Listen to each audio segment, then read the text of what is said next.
You know, the tale of two halves, right? I mean, you know, you give SMU a lot of credit, and especially in the second half.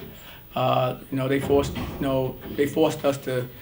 back on our heels some, and like I said, they got off to a great start the second half, 7-0 run to kind of set a tone, and I give our guys a lot of credit because when that happens and you go all the way to where you lose a lead because we lost the lead, then we show, you know, what we're made of. We were able to fight back, regain the lead, and win a really good ball game.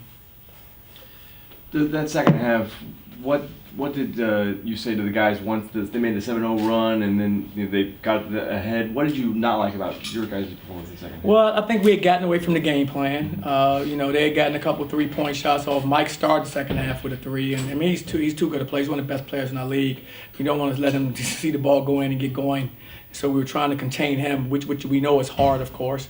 And then I thought, you know, we gave him a couple easy baskets, things in the lane. You know, too much. They back cut us and got layups and dunks. That's not UCF defense. That's not how we built the lead.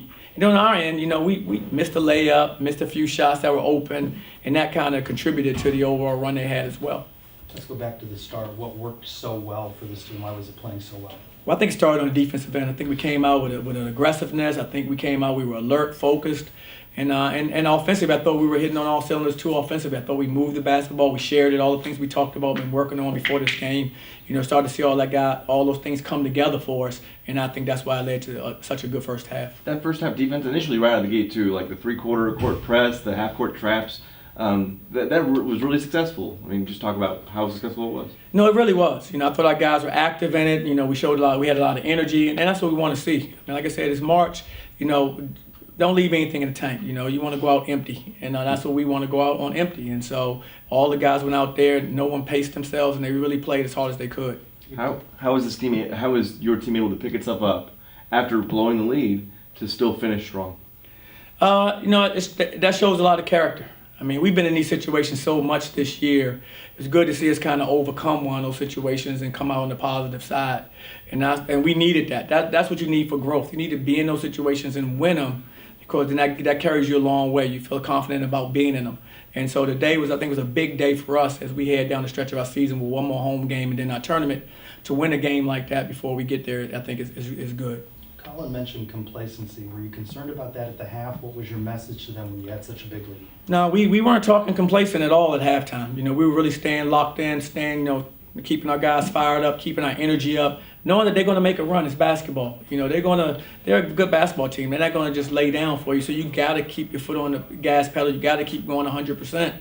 And like I said, but you give them credit. The reason why it didn't work out as much in the first half, especially the first 4 or 5 minutes, because they had something to do with it. You know, they ratcheted up their intensity. They, you know, ended up, you know, knocking down some shots they didn't make in the first half. You know, on the flip side, like I said, we had some good looks. I thought we had a couple open threes. We had a layup. I mean, you know, when teams are making their runs, those are those baskets that kind of can stymie the run a little bit. And we just didn't have those for the first seven points that SMU scored. What can you do to kind of, you know, this self-induced turnovers, Colin, kind of with the ill-advised passes, but other instances in other games, is that something that you continue to harp on? And keep teaching. That's all you can do. I mean, these guys are they're 18 to 22. I mean, they're not NBA players, and they're going to have plays like that. You just got to keep teaching, keep trying to work them through it. You know, I'm a big believer in our team, big believer in Colin. He'll learn from this one, and I think he'll grow from this experience. You know, I was always taught as a young person, you know, a tough lesson usually is a lesson learned. And to see that game kind of turn on a trifle right there with that play, I'm sure that lesson will stick with him for, you know, probably for the rest of his career. Just like some of the lessons that some of the other players have had, it will stick with them. So a tough lesson is a lesson learned, and I'm sure he's learned his lesson. And on that last defensive possession, though, with 15 seconds left, Colin played pretty active defense. I think trapped the guy in the corner there, and it made it difficult for them. So bounce back. Colin had some really good defensive play. I think the block, when I think somebody came in there and drove, really set a heck of a tone for us, because they had all the momentum in the world at that point in time. He threw that ball back out of there. You could see him starting to look around when he kind of rotated over, so that helped us. And then, of course, the last play on Jolly, guarded him behind the three-point line, played real disciplined, didn't foul him. I mean, you know, Colin had a terrific game for us. And I was really proud of his overall game, except the pass. When you walked in, you were shaking your head a bit. What are you feeling in that second half? Are you feeling it starting to slip away? Well, whenever you have a 19-point lead and they regain the lead on you, you're not feeling great.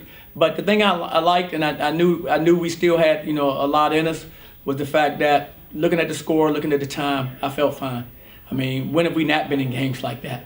So for us, we've been in those game situations so much, then you're comfortable in them. You know what to expect. You know what you want to get. Now you may miss or make shots. We can't control that, but you pretty much know what you're going to do. And I thought our guys, especially because we ran out of timeouts with about 7-8 minutes to go in the game, I thought our guys did a great job considering we had no timeouts to kind of, reorganize. They were really sharp down the stretch. Colin and Brandon both make big free throws down the stretch for you. Just talk about what it takes for them to do that with the game on the line. It says a lot about them. Those guys wanted to be on the line. Colin wanted the ball. We went to him a lot in the second half, and he really produced for us. And then Brandon, I think, probably was the biggest player of the game. Colin didn't miss many free throws, but he missed that one, and Brandon was alert. He just wasn't on the line just, relaxing. He was on the line looking to make a play, and I think he made probably the biggest basketball play other than the defensive stop at the end. And during that half, did you mention, because you had such a big lead, but you were facing a team that had, in their last game, a 24-point lead and then lost. Did you mention about how, that no lead can be taken for granted? No, you know what? I didn't bring that up to the guys. I didn't want that to be part of, in their psyche. I knew, of course, they were up 24 and took a tough loss the other night. That's why I knew they would be ready to rebound tonight. I know their coach, I know their players, type of pride that program has. I knew they would come out ready to go. So we had to come out with the first half we had in order to establish who we were going to be that night, and I thought our guys did. But that's something now you can talk about after this game, how leads can evaporate. Oh, definitely we'll share it now, and we'll share the fact that they were up, and what happened in the game that they were up, because now we can share that information just to keep teaching. Like I said, I'm excited about this time of the year. I'm excited about our guys. I think our guys still believe. I think you can see that by how they played. And they, like I said, anything can happen. It's March. We got, we have a big game, our last home game versus East Carolina on Sunday. I thought our crowd was great. I thought our student section was terrific. They gave us a lot of energy. They were loud. And that's what we have to have in our last home game before we head to the tournament. Appreciate it. Thank you, Coach. sir. Thanks, guys. Appreciate it.